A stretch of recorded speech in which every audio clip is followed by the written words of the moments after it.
ताज़ा खबर।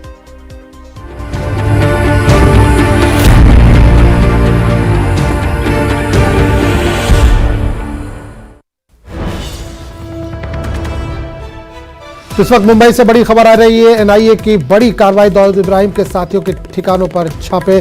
20 से ज्यादा मुकामात पर एनआईए के छापे। नागपाड़ा, गोरेगांव, सांता क्रूज, मुंब्रा और भिंडी बाजार में कार्रवाई इस वक्त जारी है। तो बड़ी खबर इस वक्त मुंबई से आ रही है, जहां एनआईए की बड़ी कार्रवाई हो रही है। दाऊद इब्राहिम के साथियों के ठिकानों पर छापे मारे जा रहे हैं। 20 से ज्यादा मुकामात पर एनआईए के छापे जारी हैं। नागपाड़ा, गोरेगांव, सांता क्रूज, मुंब्रा और भिंडी बाजार में कार्रवाई जारी है। बड़ी खबर इस वक्त मुंबई से आ रही है, जहां एनआईए की बड़ी कार्रवाई इस वक्त चल रही है। दाऊद इब्राहिम के साथियों के ठिकानों पर छापेमारी जारी है। 20 से ज्यादा मुकामात पर एनआईए छापे मार रही है। नागपाड़ा, गोरेगांव, सांता क्रूज, मुंब्रा और भिंडी बाजार में कार्रवाई जारी है। और इस पूरे मामले पर बात करेंगे अपने नुमाइंदे प्रशांत से, जो इस वक्त सीधे तौर पर हमारे साथ जुड़े हैं। प्रशांत, सुबह सुबह बड़ी खबर आ रही है, एनआईए की बड़ी कार्रवाई इस वक्त जारी है। दाऊद इब्राहिम के जो साथी उनके ठिकानों पर छापे मारे जा रहे हैं। बिल्कुल, देखिए एनआईए सवेरे से ही एक्शन मोड में है और मुंबई के ऐसे 20 ठिकाने हैं जहां पर अभी छापेमारी एनआईए की चल रही है। देखिए, मैं आपको याद दिला दूं कि फरवरी 7 तारीख को एनआईए ने दाऊद इब्राहिम और उनके कुछ गुर्गों के खिलाफ यूएपीए एक्ट के तहत मामला दर्ज किया था और तभी से जांच शुरू की थी। वो छापेमारी का सिलसिला आज भी चल रहा है। आज जो 20 ठिकाने मैं आपको उसमें से बता दूं कि सबसे अहम ठिकाना मुंबई का नागपाड़ा माना जा रहा है, जो डोंगरी इलाके के आसपास होता है, जहां पर दाऊद इब्राहिम पहले रहता था, उसका पूरा परिवार वहां रहता था। नागपाड़ा के साथ साथ आगरीपाड़ा, डोंगरी, मुंबई का सांता क्रूज इलाका, मुंबई का बोरीवली इलाका, मुंबई का मुंब्रा इलाका, ये ऐसे इलाके हैं जहां पर छापेमारी को अंजाम दिया जा रहा है एनआईए की तरफ से। और देखिए किसके ऊपर छापेमारी की जा रही है। कुछ रियल स्टेट के व्यापारी हैं जो फंडिंग आमतौर पर हवाला करते हैं, हवाले के एंगल से छापेमारी की जा रही है। दूसरा छापेमारी की जा रही है कुछ ड्रग सिंडिकेट्स हैं जिनकी जानकारी जो है एनआईए को लगी थी, उनके यहाँ छापेमारी की सिलसिला जारी है। यानी कुल मिलाकर देखा जाए इस छापेमारी में क्या कुछ सामने आता है। जब छापेमारी की प्रक्रिया पूरी हो जाएगी, एनआईए का जब एक प्रेस नोट इशू किया जाएगा तो उसमें बताया जाएगा कि जिन ठिकानों पे छापेमारी अभी की जा रही है तो उनके हाथ क्या लग पाया है, क्या इसमें किसी की गिरफ्तारियां भी होती है, हवाले के कितने पैसे एनआईए के हाथ लगते हैं, आगे का प्लान ऑफ एक्शन एनआईए का क्या होगा। ये सबसे इम्पॉर्टेंट जो है और इन्वेस्टिगेशन का जो पैरेलल लाइन होता है ये एनआईए का है। देखिए इसमें थोड़ा सा और अगर जोड़ा जाए तो साथ ही साथ दाऊद के साथ नवाब मलिक का नाम जोड़ा गया था। नवाब मलिक ने जो है दाऊद की बहन हसीना पारकर से लेन देन की थी और इसी सिलसिले में उनकी गिरफ्तारी भी की गई। तो दाऊद इब्राहिम, साथ ही साथ नवाब मलिक और साथ ही साथ उनके जो ड्रग सिंडिकेट लोग हैं उन पर छापेमारी की सिलसिला जो है एनआईए की तरफ से की जा रही है। देखना होगा कि एनआईए के हाथ क्या कुछ लगता है और इस छापेमारी को कितना बिल्कुल प्रशांत, आपने इस मामले बिल्कुल प्रशांत, आपने जैसे जिक्र किया कि पॉलिटिकल एंगल भी इसमें नवाब मलिक का आपने जिक्र किया, हसीना पारिक का जिक्र किया, तो क्या आज जो छापेमारी है क्या कोई पॉलिटिकल लीडर के घर पे भी हो रही है? देखिए बहरहाल अभी ये जानकारी नहीं आ पाई है कि छापेमारी क्या किसी पॉलिटिकल लीडर या उनके रिलेटिव या फिर उनके रिश्तेदारों के घर पे की जा रही है। हाँ, लेकिन कुछ रियल स्टेट वाले हैं जो व्यापारी हैं, कुछ ड्रग सिंडिकेट हैं, और क्या इनके एंगल किन से जुड़ी हुई है। देखिए जब छापेमारी की प्रक्रिया शुरू होगी तो पता चलेगा कौन किसके संपर्क में था। और आपको एक बात याद दिला दूँ, साथ ही साथ दाऊद इब्राहिम के भाई इकबाल कास्कर को 7 दिन की कस्टडी लेकर के पिछले दिनों एनआईए ने पूछताछ भी की थी इसी मामले में, क्योंकि यहाँ पर हवाला का जो सिंडिकेट चलाता था, दाऊद का जो पैसा चलाता था, ये बताया जा रहा है कि हैंडल पूरा इकबाल कास्कर करता था। तो ऐसे में इस छापेमारी को काफ़ी अहम माना जा रहा है। जब एक बार कार्रवाई पूरी हो जाएगी तो पता चलेगा कि छापेमारी में क्या कुछ एनआईए के हाथ लगे हैं, कौन से नए नाम सामने आ रहे हैं। एनआईए सारी चीज़ें छापेमारी के बाद स्पष्ट करेगी। चलिए, बिल्कुल इंतजार करना पड़ेगा। 20 मुकामात पर इस वक्त छापेमारी की कार्रवाई जारी है। प्रशांत, इस तमाम जानकारी के लिए आपका बहुत बहुत शुक्रिया। आगे बढ़ेंगे। जहांगीरपुरी समेत मुल्क के मुख्तलिफ रियासतों में अदालत के अहकाम के बगैर इमलाक को बुलडोज किए जाने के खिलाफ जमीयत उलमा हिंद मौलाना अरशद मदनी ग्रुप की अर्जी पर सुप्रीम कोर्ट आज समाअत करेगा। वादे है कि इससे कबल हुई समाअत में अदालत ने मामले का सख्त नोटिस लेते हुए मरकज और मुतल्लिका रियासती हुकूमतों से जवाब तलब किया था।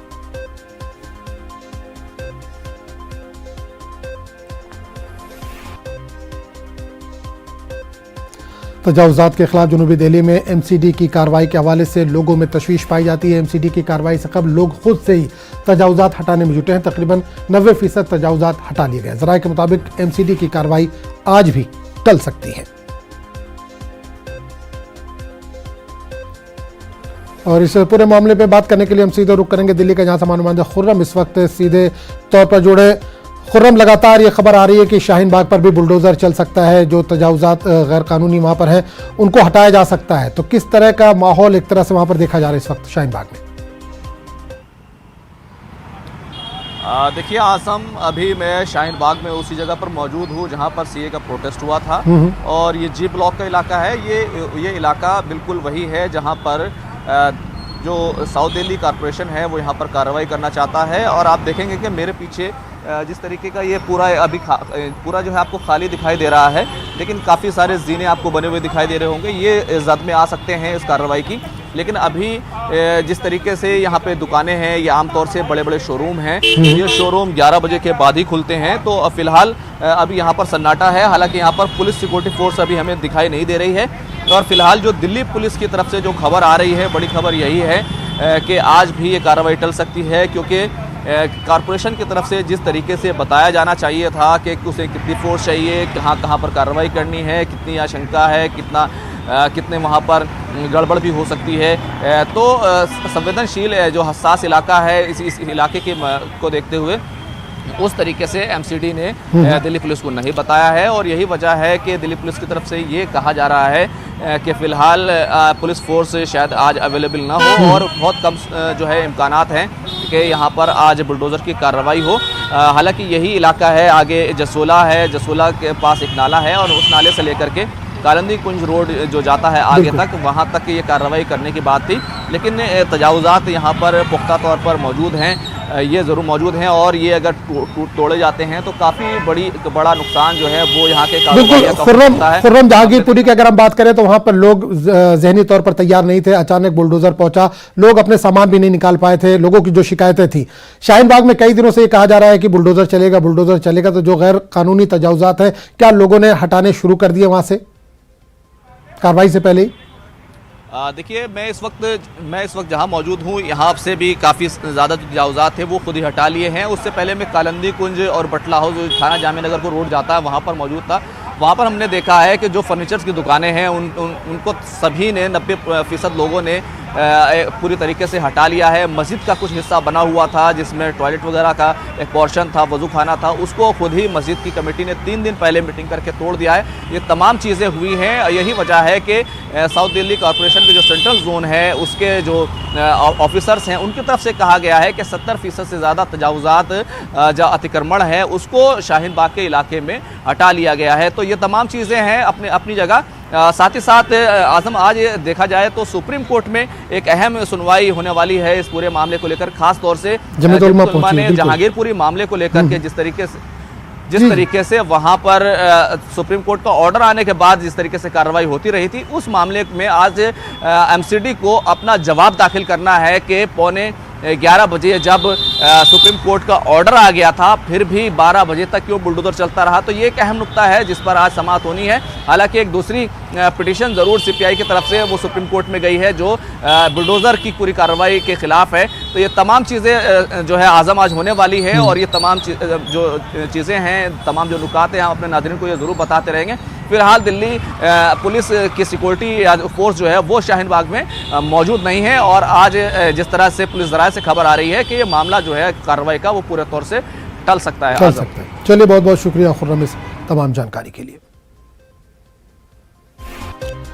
आगे बढ़ेंगे। वाराणसी के ज्ञानवापी मस्जिद के सर्वे के मामले पर आज फिर सिविल जज सीनियर डिवीजन रवि कुमार दिवाकर की अदालत में सुनवाई होगी। हफ्ते को अदालत के हुक्म के बावजूद सर्वे नहीं हो सका था। मस्जिद के सर्वे के हुक्म पर मुसलमानों ने एतराज़ जताया था। इस मामले में हिंदू फरीक का कहना है कि सर्वे टीम को अपना काम नहीं करने दिया जा रहा। वहीं दूसरी तरफ मुस्लिम फरीक का बयान है कि मस्जिद की दीवारों को नोचने की कोशिश की जा रही है। वहीं कल ज्ञानवापी मस्जिद केस में नया मोड़ सामने आया। हिंदू फरीक की जानिब से अर्जी दाखिल करने वाले 5 लोगों में से एक राखी सिंह ने केस वापस लेने का फैसला किया है। बकिया 4 अर्जी गुजार अपने मौक़िफ़ पर कायम है।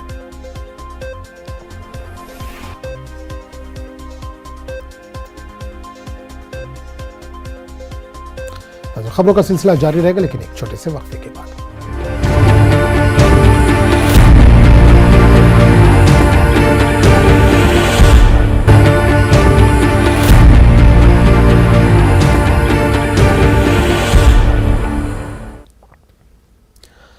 दिल्ली धर्म संसद मामले में पुलिस ने सुप्रीम कोर्ट में नया हलफनामा दाखिल कर दिया। दिल्ली पुलिस ने अदालत को बताया कि मुख्तलिफ फिरकों के बीच दुश्मनी फैलाने, जानबूझकर मजहबी मुनाफरत को हवा देने और मजहबी जज्बात को मजरूह करने के मामले में FIR दर्ज की गई। पुलिस ने अदालत को यह बताया कि इसी नहज पर मामले की जांच की जाएगी। ख्याल है कि 22 अप्रैल को दिल्ली पुलिस की जानिब से इस केस में पेशरफ्त रिपोर्ट दाखिल की गई थी, जिसमें मामले को बंद करने की तरफ इशारे दिए गए थे। पुलिस के इस मौका पर जस्टिस AM खानविलकर ने additional solicitor general KM Nataraj से दरियाफ्त किया था कि क्या अदालत इस मौक़िफ़ को तस्लीम कर सकती है। अदालत ने पुलिस को इस मामले पर नया हलफनामा दाखिल करने को कहा था। अदालत ने इसके लिए पुलिस को 4 मई तक का वक्त दिया था और मामले की समाअत 9 अप्रैल तक के लिए मुलतवी कर दी गई थी।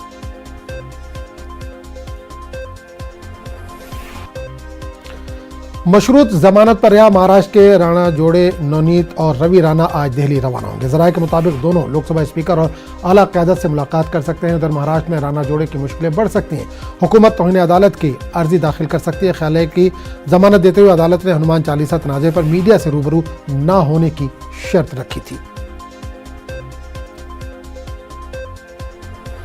और इससे पूरे मामले पर बात करने के लिए सीधे रुख करेंगे मुंबई का जहां संवाददाता अमित इस वक्त जोड़ रहे हैं फोन लाइन के जरिए। अमित, मशरूत जमानत मिली है राणा जोड़े को, लेकिन वो लगातार इस वक्त मीडिया में है और दिल्ली जाने की बात हो रही है। क्या कुछ है आज का प्रोग्राम उनका? देखिए, 11:55 की फ्लाइट से नवनीत राणा दिल्ली के लिए निकलेंगी। वहां पर वो लोकसभा स्पीकर ओम बिरला से मुलाकात करेंगे। अनुमान लगाया जा रहा है कि वो यहाँ महाराष्ट्र की उद्धव सरकार के खिलाफ शिकायत करेंगी। साथ ही पुलिस हिरासत में उनके साथ जो बदसलूकी हुई उसकी भी शिकायत कर सकती हैं। जानकारी के लिए बता दें, कल राणा दंपत्ति ने बीजेपी नेता राम कदम से भी जो है मुलाकात की थी यहाँ पर, और ये आज की मुलाकात के सियासी मायने भी निकाले जा सकते हैं। महाराष्ट्र के मुख्यमंत्री उद्धव ठाकरे घर के बाहर हनुमान चालीसा का पाठ करने घोषणा करने के बाद नवनीत राणा और रवि राणा दोनों पर देशद्रोह का आरोप लगाकर उन्हें जेल की हवा खानी पड़ी थी। हालांकि मुंबई सेशन कोर्ट से उन्हें बेल दे दी गई। इसके बाद उनकी तबीयत खराब हो गई और अस्पताल में उन्हें जो है भर्ती होना पड़ा। कल जो है नवनीत राणा अस्पताल से डिस्चार्ज हुई और डिस्चार्ज होने के बाद एक बार फिर उन्होंने CM उद्धव ठाकरे पे हमला किया और उन्होंने ये कहा उनकी लड़ाई जारी रहेगी। उन्होंने उद्धव ठाकरे पर सत्ता का दुरुपयोग करने का आरोप भी लगाया और चुनौती दी कि अगर हिम्मत है तो उनके खिलाफ चुनाव लड़कर दिखाएं। उन्होंने कहा कि महाराष्ट्र सरकार उन्हें किस बात की सजा दे रही है। अगर हनुमान चालीसा पढ़ना और भगवान का नाम लेना गुनाह है तो वो 14 दिन का 14 साल तक जेल में रहने के लिए तैयार हैं। तो और साथ ही जो है मैं आपको एक और अपडेट दे दूं कि आज जो है जो पब्लिक प्रोसिक्यूटर है यानी सरकारी वकील है वो इनकी जमानत याचिका रद्द करने की याचिका भी हाई कोर्ट में दे सकते हैं, क्योंकि जब इनको बेल मिली थी उस समय जो है उन्होंने एक शर्त रखी गई थी कि आप मीडिया में जो है इस विवाद के बारे में, इस मुद्दे के बारे में कोई भी बात नहीं करेंगे। लेकिन जिस तरह से कल इस मुद्दे पे बातचीत हुई और एक बार फिर CM उद्धव ठाकरे पे निशाना साधा गया तो कहीं न कहीं जो है ये कोर्ट की अवमानना है, ऐसा सरकारी वकील का कहना है। आज शायद इस मामले में बेल को रद्द करने के लिए याचिका दायर की जा सकती है। बिल्कुल, एक चीज और देखी गई पॉलिटिकल एंगल से अगर हम देखें तो किरी सोमैया पर इससे पहले एक्शन हुआ था, वो तो सीधे दिल्ली पहुंचे थे। अब इनके ऊपर एक्शन हुआ है तो ये भी सीधे दिल्ली जा रहा है। तो क्या एक तरह से पॉलिटिकल प्रेशर बनाने की कोशिश की जा रही है? देखिए, निश्चित दौर में राज्य में महाविकास अघाड़ी की सरकार है, केंद्र में बीजेपी की सरकार है, तो इसकी शिकायत करने के लिए वो केंद्र के पास जा रही है। परसों हमने देखा था कि लीलावती अस्पताल जहां पे नवनीत राणा एडमिट थे वहां पे देवेंद्र फडणवीस पहुंचे थे, आशीष शेलार पहुंचे थे। लगभग घंटे भर की मुलाकात हुई उनकी और नवनीत राणा ने अपने ऊपर जेल में हुए अत्याचार के बारे में उन्हें अवगत कराया और उसी समय ये तय हुआ कि सारी बातें जो है लोकसभा स्पीकर जो है उनको बताई जाएंगी कि किस तरह से एक सांसद को जो है इस तरह की प्रताड़ना दी जा रही है। तो कहीं न कहीं पूरी तरीके से जो है ये राजनीतिक हलचल जो है तेज हो चुकी है और जिस तरह से कल नवनीत राणा ने फिर से कहा कि हनुमान चालीसा तो की जाएगी और वो चुनाव अगर उद्धव में दम है तो चुनाव लड़कियों के सामने दिखाए और जीत के दिखाए, तो कहीं न कहीं इससे जो है एक बार फिर जो है राजनीति गर्मा चुकी है। चलिए, बहुत बहुत शुक्रिया अमित इस तमाम जानकारी के लिए। मरकजी वज़ीर दाखिला अमित शाह आसाम के दौरे पर देर रात गुवाहाटी पहुंचे। आसाम के वज़ीर आला हेमंत बिस्वा शर्मा ने अमित शाह का एयरपोर्ट पर इस्तकबाल किया। वज़ीर दाखिला अमित शाह आसाम में हेमंत बिस्वा शर्मा की क़यादत वाली हुकूमत के 1 साल पूरे होने के मौके पर कई प्रोजेक्टों का इफ्तिताह और लॉन्च करेंगे। आसाम में हेमंत बिस्वा शर्मा की क़यादत वाली बीजेपी हुकूमत के 10 मई को 1 साल मुकम्मल हो रहे हैं। वज़ीर दाखिला अगले 2 दिनों में आसाम में कई प्रोग्रामों में शिरकत करेंगे।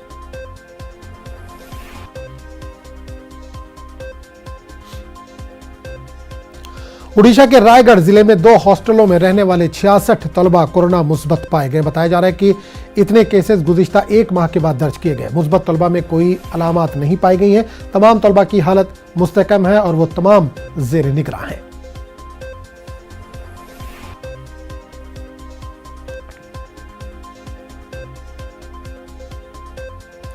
आज समुद्री तूफान आसानी मजीद शिद्दत इख्तियार कर सकता है।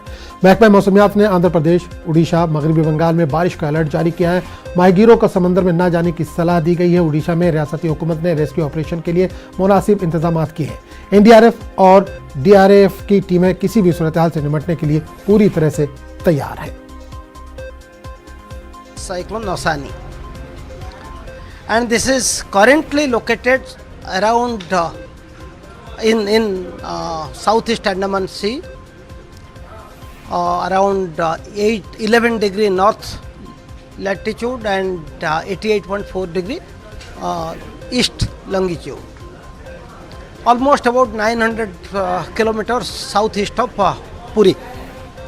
It is moving in a northwesterly direction and it is expected to move in the same direction, that is northwesterly direction, till 10th afternoon, 10th evening.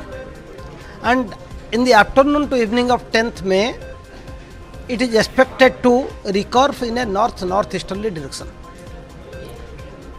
And almost all the models are pointing to a recurvature around 10th of May, afternoon to evening. And then it will move parallel to the coastline of India, that is particularly Odisha coast, and then gradually it will, by the time it reaches south of Puri, almost it will be a 11th May around evening time. मुसलमानों में शरह पैदाइश में नुमाया कमी दर्ज की गई है। जी बिल्कुल सही सुना आपने। नेशनल फैमिली हेल्थ सर्वे की रिपोर्ट यही कहती है। NFHC की रिपोर्ट उन बयानों से बिल्कुल अलग है जो कुछ सियासी जमातों और बाज़ हिंदू तंजीमों की जानिब से पेश की जाती है। NFHSY की ताज़ा रिपोर्ट के मुताबिक पिछले 2 दहाई के दौरान यूँ तो सभी फ़िरक़ों में पैदाइश की शरह में नुमाया कमी दर्ज की गई, लेकिन मुसलमानों में ये कमी दीगर मजहबी फ़िरक़ों के मुकाबले ज़्यादा है। रिपोर्ट के मुताबिक मुसलमानों में 2019 और 21 के दौरान मुसलमानों में पैदाइश की शरह 2.3% दर्ज की गई है, जो 2015 और 16 के दौरान 2.6% थी। रिपोर्ट के मुताबिक हिंदुओं में शरह पैदाइश 1.94% है, जो 2015-16 के मुताबिक 2.1% है। रिपोर्ट के मुताबिक ईसाई फ़िरक़े में शरह पैदाइश 1.99% से घटकर 1% रह गई। रिपोर्ट के मुताबिक मजमूई तौर पर मुल्क भर में शरह पैदाइश 2.7 से घटकर 2% रह गई है।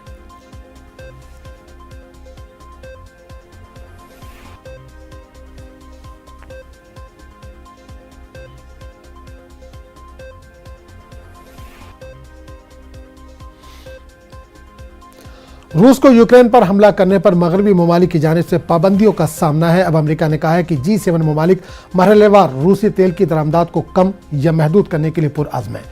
बाइडेन इंतजामिया ने एक बयान जारी करते हुए कहा कि इससे रूस की मईशत के मजबूत तरीन हिस्से को नुकसान पहुंचेगा, जिसकी वजह से रूस जंग के लिए ज़रूरी रकम हासिल नहीं कर सकेगा। G7 ममालिक में France, Germany, Canada, Italy, Japan, बरतानिया और अमेरिका शामिल है। वादा है कि नेटो में शामिल कई ममालिक रूसी तेल और गैस के सबब सबसे ज़्यादा इस्तेमाल करने वाले मुल्क हैं।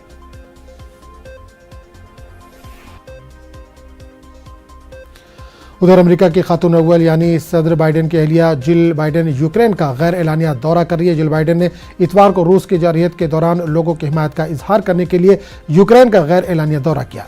जिल बाइडेन ने यूक्रेन में एक ऐसे स्कूल का दौरा किया जिसे आर्जी पनाहगाह के तौर पर इस्तेमाल किया जा रहा है। एक रिपोर्ट के मुताबिक इन्होंने यूक्रेन के खातून अव्वल ओलिना ज़ेलेंस्का से मुलाकात की। जिल बाइडेन ने कहा कि मैंने यूक्रेन के लोगों को ये बताना ज़रूरी समझा कि इस जंग को रोकना है।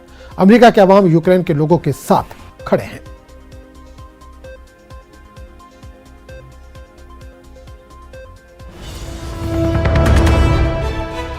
इस वक्त बड़ी खबर आ रही है कोरोना के 3,207 नए मामलों की तस्दीक। पिछले 24 घंटों में 29 मरीजों की कोरोना से हुई है मौत। पिछले 24 घंटों में 3,410 अफराद शिफायाब हुए। मुल्क में कोरोना के एक्टिव मामले 20,000 से ज्यादा। तो बड़ी खबर इस वक्त कोरोना को लेकर आ रही है। कोरोना के 3,207 नए मामलों की तस्दीक हुई है। पिछले 24 घंटों में 29 मरीजों की कोरोना से मौत भी हुई है। पिछले 24 घंटों में 3,410 अफराद शिफायाब हुए हैं कोरोना से। मुल्क में कोरोना के एक्टिव मामले 20,000 से ज्यादा है।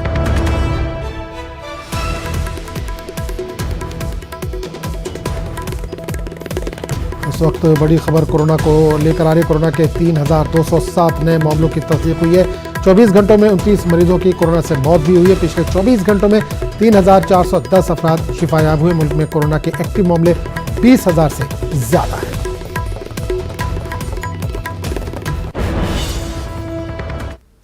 तो इस बुलेटिन में फिलहाल इतना ही। अगले बुलेटिन में आपसे फिर मुलाकात होगी। तब तक के लिए इजाजत दीजिए। आदाब।